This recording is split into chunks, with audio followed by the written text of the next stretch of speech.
I'd like to tell you a little bit before we go into the slide presentation, which really isn't going to be about the Academy.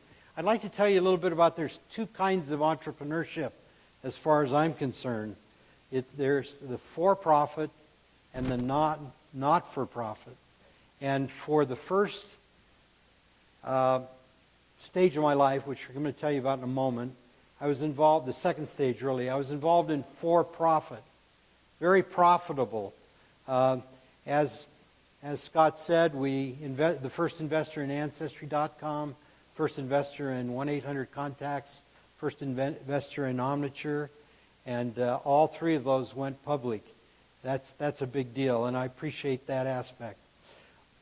Let me tell you now the great slogan, and maybe someone besides Jordan can tell us the slogan of the Center for Entrepreneurship.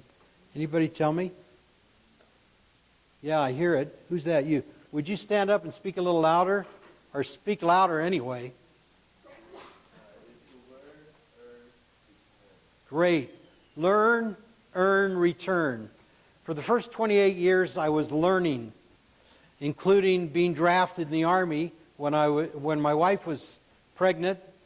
We were married. She was pregnant. I was going to college. Drafted, went to Vietnam. Drafted in the Vietnam build-up. I did not go to Vietnam. I went to Europe. First 28 years learning, including a degree from BYU. The next 23 years were all about earning.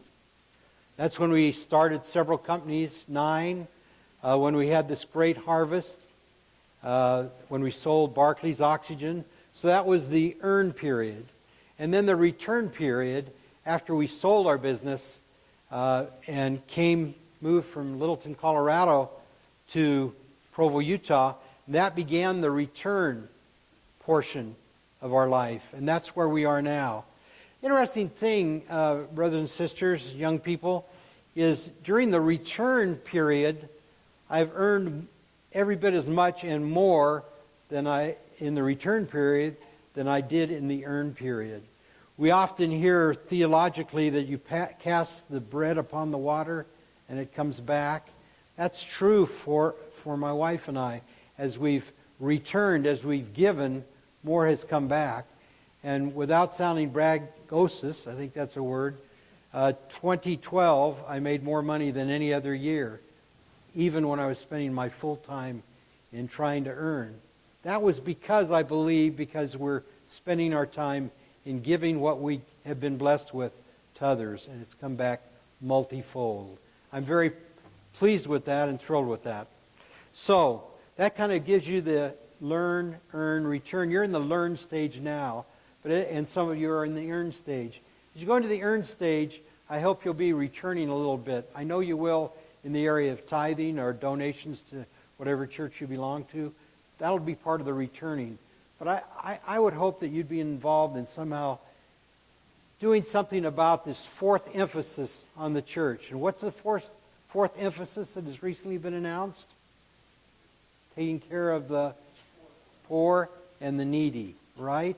We're going to hear more about that. There's some really exciting things happening regarding return missionaries, regarding a new casting, PEF, Perpetual Education Fund .2, that will be announced soon, about how the church is reaching out to do more helping return missionaries in the international countries. And that's what we've been doing with the Academy. I'd like to run through these slides relatively quickly. And then we'll see if we have any time to talk about about the Academy. Some people, Remsen, are born to push the envelope, and some are born to lick it. What does that mean? Anybody? What does it mean to push the envelope? You hear that all the time. Anybody? That's a term that came from jet pilots. Pushing the envelope means push that jet as far and as fast as you can. In the entrepreneurial world, when we talk about pushing the envelope, we just push. This is a boss talking to a guy saying some are born to push the envelope, be entrepreneurs, be progressive, proactive, and some are born to lick it. Well, let's go through these. Today we're going to talk about the definition of entrepreneurship just shortly, And then we're going to talk about the 7 habits. And as we go through these 7 habits, I hope you'll make a list of them and decide which ones you need to improve upon a little bit. And you know, our lecture today is going to be a little different. I'm not going to tell you about the successes. I'm not going to tell you about how I built the company. I'm just going to tell you about entrepreneurs in general. This might surprise you, but it's important to get this concept that 74%, the majority of businesses, have nine or less employees. And if you add up to 19, over 95% of the businesses in the United States have 19 employees or less. What does that mean to you? It means that you don't need to have the next big idea. It doesn't mean that you need to have a perfect brand new idea. At 19 employees, you can make a lot of money for yourself and you can help a lot of people. That's why I put that slide in. What is entrepreneurship? You've heard great lectures so far. You're going to hear a couple more. An entrepreneur takes the economic risk. He or she puts it on the line and then gathers necessary resources to create an organization to solve a problem. You know, so many young entrepreneurs look at what they're interested in, and they try and decide, what am I interested in, and what kind of business can I start? They sometimes don't really look at the landscape and say, what's a problem that I can help solve? If you approach things from finding the problem and then coming up with a solution, rather than saying, okay, what do I have to offer to the world, you'll be much more successful. So entrepreneurs spot a problem, and then critical to profit making is the person with the problem. Okay, so you find some people with a problem, and it's crying for a solution. And then you've got to come up with a solution where the people that have the problem are willing to pay the price to buy the solution. I have a famous story that I've told many times. I won't tell you too much about it other than the guy that called me and said, Steve, I've got this idea I've been working on. I hear you're investing in companies. I want to come. You're going to love this idea. His idea was very simple. The problem was that it cost $400 to solve a $35 problem. I didn't love the idea. His problem was the solution cost more than the problem to solve. So as you do your pricing in solving a problem, you got to work with people that you got to come up with a solution that the people with the problem can afford to pay and are willing to pay. That was one of the great things about medical oxygen that we in that business, because the people that had the problem, that is those people that had lung problems, they needed a solution or they were going to die. And so we provided a product. And was it at a price they were willing to pay? Well, fortunately, there was insurance companies, Medicare, Medicaid, and other insurance companies that said, we'll pay the price. We'll pay for it if you can provide a solution. And we provided a solution. We built a company that was in 6 states with 8 offices.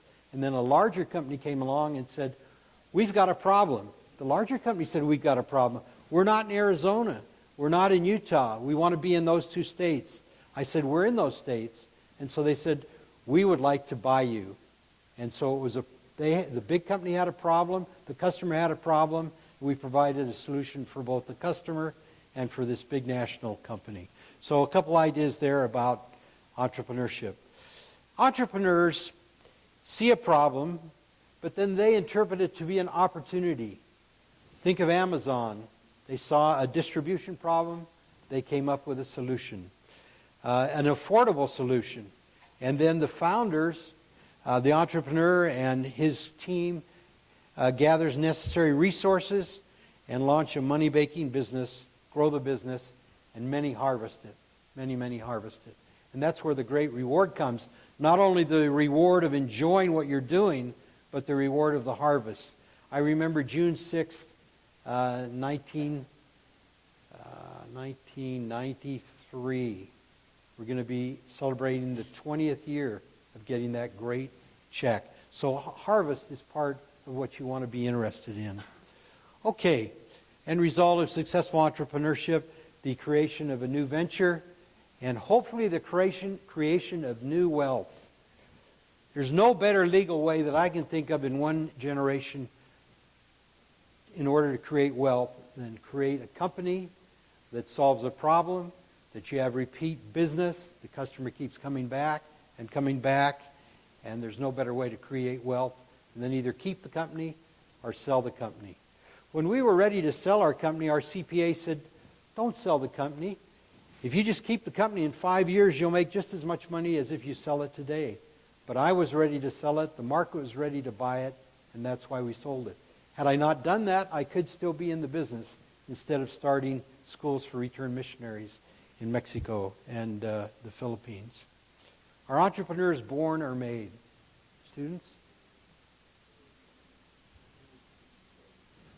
Raise a hand. Entrepreneurs born or... You got to speak loud now. They got to hear you way up there. Entrepreneurs are made. Anybody agree or disagree? You think both. I think both too. Yes. Today for the day. Do you have this man's name? He needs an A today. Great. Yeah. I think they're both. How many of you feel like you're born entrepreneurs? Just raise your hand. Yeah. 2 or 3, 5, 6, 8. How many of you are going to be made entrepreneurs by circumstance? Quite a few more. Good. Well, how many of you know Scott Peterson, well enough to talk to him when you see him in the halls? Just tell me. Just 2 or 3? Okay. Well, I talked to his mother, and I got a picture of him when he was a baby, and I was hoping that you'd tell him that you saw this picture of him when he was a baby. Because Scott, you know Scott well enough to tell him, right? Tell him that I showed a picture of him when he was a baby. Because here is a picture of Scott. Here's a picture of Scott. There he is. One of the few pictures of born entrepreneurs. And there's Scott. Will you tell him that we showed a picture of him? That's his good side, but we won't go into that. Anyway, that's Scott Peterson as a little baby, and he was a born entrepreneur. But entrepreneurs can be born and they can be made, and if they couldn't be made, I wouldn't have spent this time teaching entrepreneurship, and neither would Scott Peterson and all the other people that come and lecture. Okay, let's see where we go from here. If you woke up tomorrow as an entrepreneur, how would you see life differently? What would you do different? How would you approach life differently? What would you do on a daily basis? What habits would you have? What approach would you have on life? What would be your objective? These are some of the questions. What habits would you have that you didn't have today? What we're going to do now is we're going to go through some of these habits. I like to call them the 7 habits of the highly effective entrepreneur. Does that remind you of any popular book? Yeah. It's a takeoff. Stephen Covey, bless his heart, the late Stephen Covey, did not coin the word 7 habits. They were around. But he did a great thing by writing a book called The 7 Habits of Highly Successful People. I just kind of copied him. And that's okay because he copied someone else. Okay, so 7 habits plus 3. Number 1, we act with a sense of urgency. And that's frustrating if you're surrounded by people that are managers or technicians or people that don't deal from a sense of urgency. Because an entrepreneur, an active entrepreneur, comes in every day with new ideas. And his staff or his spouse or his friends will say, hey, we haven't applied the ones that you thought of yesterday, and now you got new ideas. But that's the way an entrepreneur works. We make fast decisions, we work from a priority orientation, and we do first things first. Some of us call entrepreneurs pushy. You take a guy like Josh James, you wouldn't think he was shy, would you? Pushy guy, but successful, very successful in Omniture. All right, so do you act with a sense of urgency, or are you a drifter that is just letting life go by as it happens?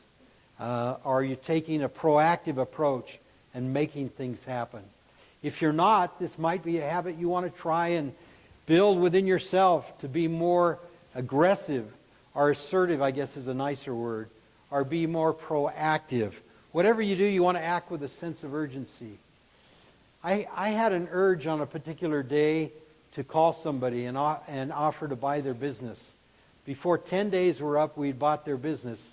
And as a result of buying that business, We paid very little money for it, but when we sold, through that purchase, it was worth $1 million.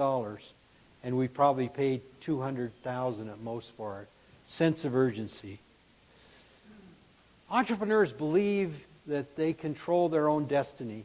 Now, yes, we could have a theological discussion, how much is foreordained, how much is foreknowledge, and I know all that, and I believe in a lot of that. But I also believe that we control our own destiny. I believe that we're masters of our own fate. Having experience in other cultures, primarily the Philippines, where Betty and I lived for 19 months and where I've probably been there 30 times and worked with thousands of Filipinos, there are different cultures that don't believe that they're masters of their own destiny. They believe that they were born poor, and if God wanted them to be rich or wanted them to be successful or even middle class, He would have made them that way. That's like saying I was born a Catholic, and if God wanted me to be anything but a Catholic, He wouldn't have had me born a Catholic. I mean, it's that same kind of logic, and I'm not knocking Catholics. I'm just saying, we've got to realize that we determine our own destiny, whether we're a drifter or whether we make things happen. Entrepreneurs make things happen because we believe we determine our own destiny. We believe that strongly. We believe we can control. We can't always control the circumstances we're in, but we can get out of those. We can change them. We can do something about our circumstances. Item 3, we deny ourselves early gratification. Some might think we're stingy. We have a rule of thumb in the academy, and you've got that little handout. We've got a rule of thumb that says, be nice later. What that means is that, especially in third world or developing countries, if you got a cousin and they want something from you, they just come and they ask. Or in our economy, we sometimes reward ourselves a little too early. But an entrepreneur realizes that they've got to delay gratification. They don't buy that new red truck, 3 weeks into business. They don't buy a lot of things for themselves until the money really starts rolling in, until there's proof of concept, so their business is well established. So we deny ourselves early gratification. One of the problems is if you get too much into this habit of denying yourself, then when you are worth millions, you might be so much in the habit of denying early gratification that you don't take care of yourself or your family well enough. You keep pouring it back into the business. So this has a little caution with it. Delay early gratification. Another one of our rules of thumb is practice separate entities. That means we have our personal business and our personal life. We pay ourselves a livable salary, and then we have the business. We don't have one account. We don't mix them together. We practice separate entities. If you practice separate entities, you live on your salary. You pay tithing on your salary. You make personal purchases on your salary. But then you have the business side, and the business and the personal money is not mixed. We can talk about that in the question and answer period later. So we deny ourselves early gratification. We're stingy. We teach these ideas to our Filipino, Mexican, Brazilian friends, and Indonesian friends. We build teams. And I'm excited that some of you are organizing teams and launching businesses as teams. If we turn the clock back to 1994, which seems like an eternity to you, that was the year that we moved from Littleton, Colorado here, all the business plans were solo operators. Okay? There weren't teams. And one of the things that has evolved under the direction of John Richards and Scott Peterson and others is the value of building teams. And now most of our businesses that compete in business plan competitions here and around the United States are teams. And if I could turn the clock back and I was back in college, I'd spend a lot of time building teams, making friends, making networks, finding like-minded people that think the same way, joining together in small ventures early when I was in college. We used to teach that we ought to launch a Wright Brothers plane rather than a 747. We launched a Wright Brothers, a small venture. We start small, we think big, and if it crashes, we can start again. If we launch this big business and it crashes, we're in serious trouble. A lot of people are hurt. So we build teams, we gather partners together, we joint venture. Generally, entrepreneurs like people. It's hard to build a business if you don't like people, and if people don't like you. It's pretty tough. We embrace change. How many of you like change? Just raise your hand. Okay, about a third of you. Yeah. How many don't like change? How many don't know whether they like change or don't like change? Yeah, okay. Well, I happen to be married to a wonderful woman I've been married to her longer than your parents have perhaps been alive, but she doesn't like change. But we've got this thing working now that she has trust in me. So she allows me, we work together, and we do make changes. But entrepreneurs embrace change. Who doesn't like change? What do we call the people, not my wife, other than my wife, what do we call that whole brand of people that protect the status quo, that don't want things to change? I'm sorry, boring? Yeah. Did somebody say boring? Anybody else? I'm sorry? Republicans? No, I didn't. What? What did? I think we call them bureaucrats, don't we? Did one of you have bureaucrats? Yeah, you got to speak up a little bit, you know. I'm sorry? Start yelling, yes, that'd be good. Bureaucrats, they don't like change. That's why it's hard to get things done in certain environments. And I won't go through which environments. You can figure that out yourself. But educational environments sometimes, religious environments sometimes, political environments sometimes. Entrepreneurs, we like change. If it's not changing, we get bored. That's why we like startups so much. We like to start things. We're excited about new things. We like change. Bureaucrats don't like change because we upset status quo. That's what entrepreneurs do. They upset status quo. They have new ideas, new ways of doing things. And that's what gets our blood going. That's what's exciting to us. Okay. We focus on the customers. It's one of the sad things that happens when an entrepreneurial venture gets sold. I haven't heard Josh James speak lately, and you did last week. But I think he left Adobe because Adobe may not have focused on the customers like he did when he was starting Omniture. Entrepreneurs focus on the customer. What are the needs of the customer? Instead of, what do I have in the warehouse that I got to sell today? Or what product is most profitable? We think about those things, but entrepreneurs focus on the customer. What does the customer need? What does the customer want? How can I change the product so that it is more kind towards the customer? In the medical oxygen business, my competitors had these big green tanks. You've seen them. They weigh about 125 pounds, and they wheel them into a sick room, and the customer is tethered or stuck next to this 125-pound iron tank.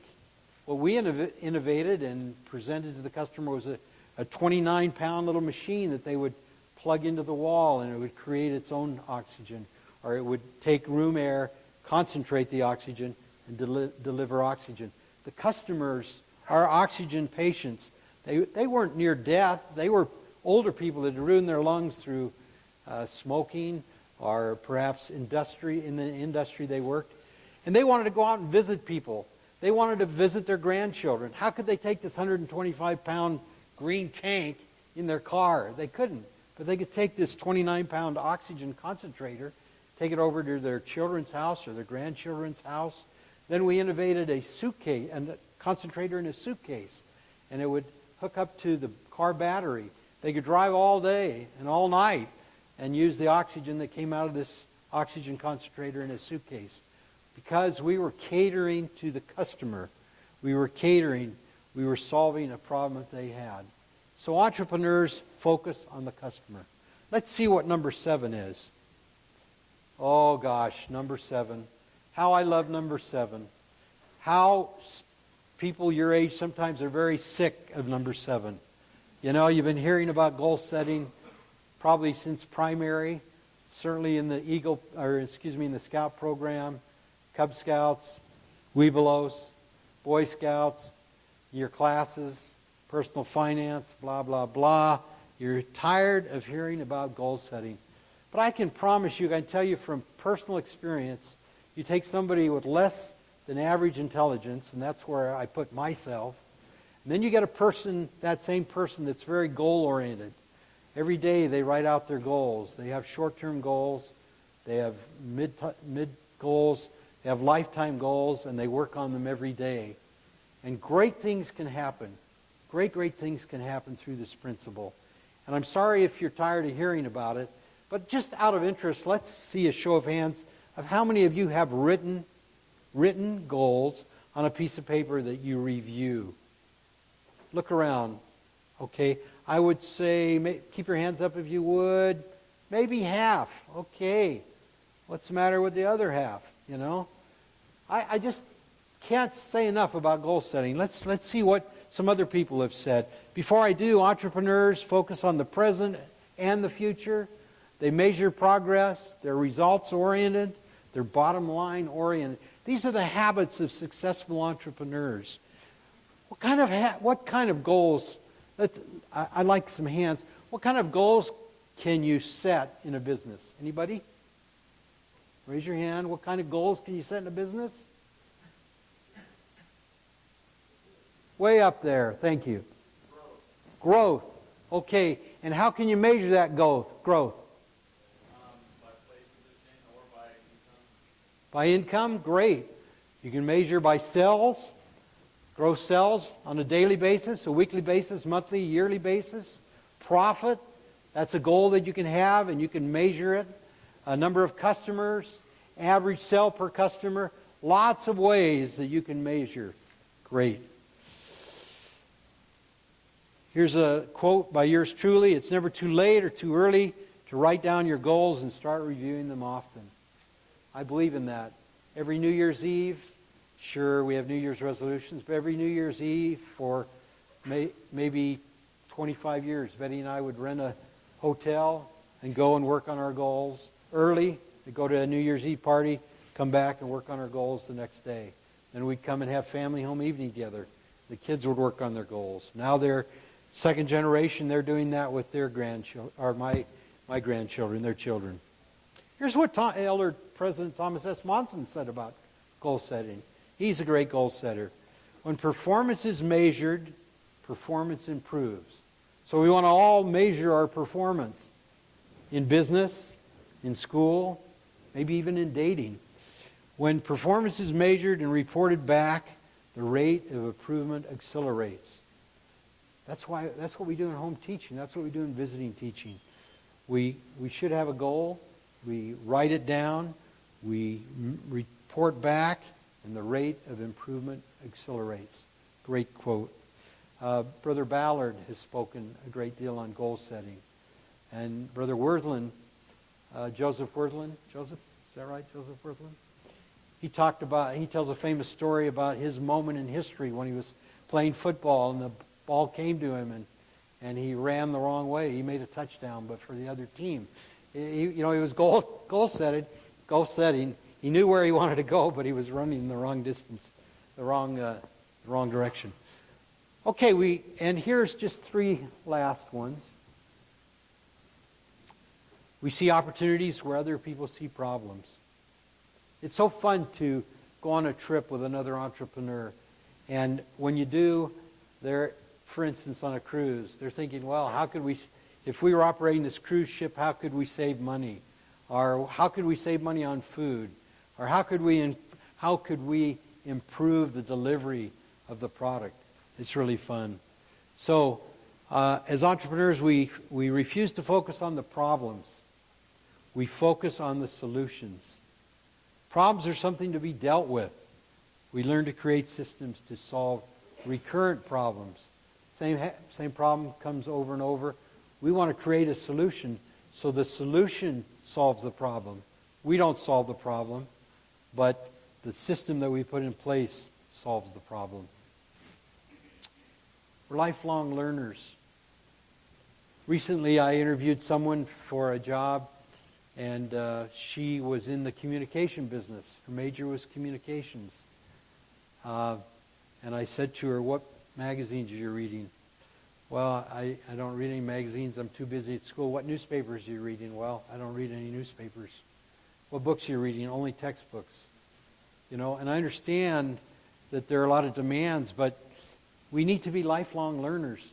Jonathan Kuhn, who started 1-800-CONTACTS, when he was in the startup stage, and he and I were meeting on a weekly basis, he was reading 100 trade magazines, all about contact lens and about eye care. He was on the cutting edge because he was a lifelong learner. And I saw him a few months ago, and he's still very aggressively studying his industry. So entrepreneurs are lifelong learners, hopefully about the industry or about the occupation that they've decided to be in. We attend seminars. I attended a seminar once. It was a free seminar. And this idea, I know you won't believe this, and I don't blame you for not believing it. But by attending that one free seminar, I learned an idea that was legitimate, it was honest, straightforward, it was not a loophole, it was something that Congress allowed for that saved $1.7 million in taxes. I learned that at a seminar. So when I sold my business, I applied what I learned at that seminar, and instead of writing a check for $1.7 million, I've had that money to be able to use in the correct legal way by attending a free seminar. I mean, that's what we're talking about. Here's a famous quote. You all know this guy, Winston Churchill, and he gave this great quote. The story goes that he was a graduation speaker, and he spoke, and he was invited to speak at this university graduation. And the university president was so proud that he got Churchill coming, so he invited several other keynote speakers to speak with Winston Churchill. Maybe you've heard this story, maybe you haven't. And 2 hours went by. The audience was really big before Winston Churchill had a chance to speak. And he got up. He was a little ticked. He was kind of grouchy anyway, Winston Churchill, as you can tell sort of by the picture. No, it doesn't look like me. But anyway, he was a little grouchy anyway, and he got up, went to the podium, and he said, "Never give up." And he sat down. The university professor said, "Sir Winston, all these people came to hear you." And Winston said, "Yeah, but you've kept them here for 2 hours before I get a chance to talk." The university professor said, "Please come, get up. Please give more of a message." So Winston Churchill got up and he looked at the audience and he said this: "Never, never, never give up." And then he sat down. That's sort of the way entrepreneurs ought to be. Although we believe in never giving up, but we also believe in what's that song by the guy that says you got to know when to hold them and when to fold them and when to walk away? Any of you know that song? Kenny Rogers? Great. Who said that? Another A for that guy. You got to know when to hold them and when to fold them and when to walk away.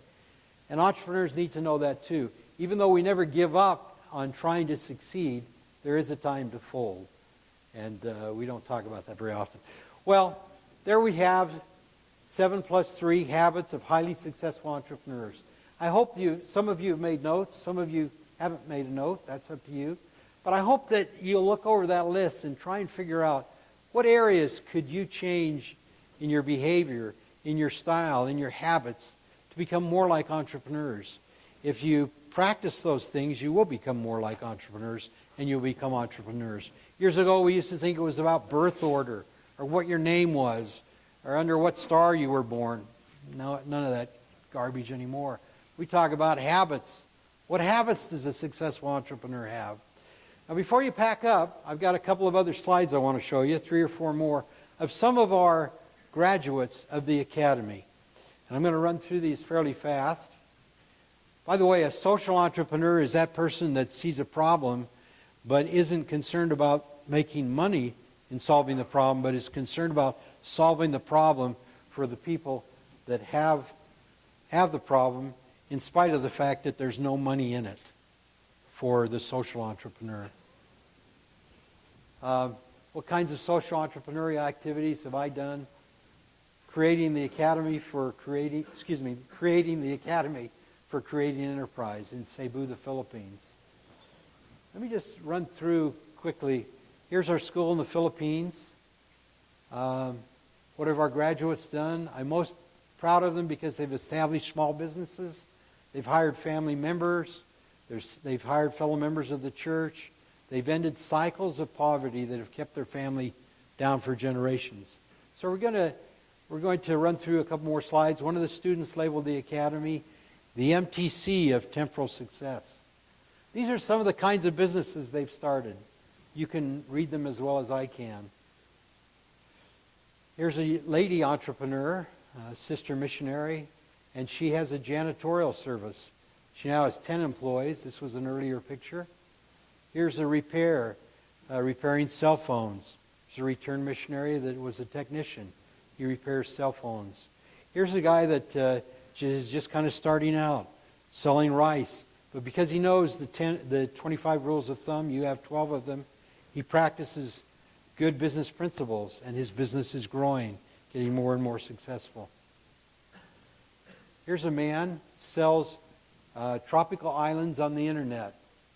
He now has 18 alumni graduates, Academy graduates, that are selling his property. They get the listings, he lists them on the internet, and he sells millions of dollars, millions of pesos worth of property every year. There's a guy selling salt, repackaging salt from these big sacks into smaller containers.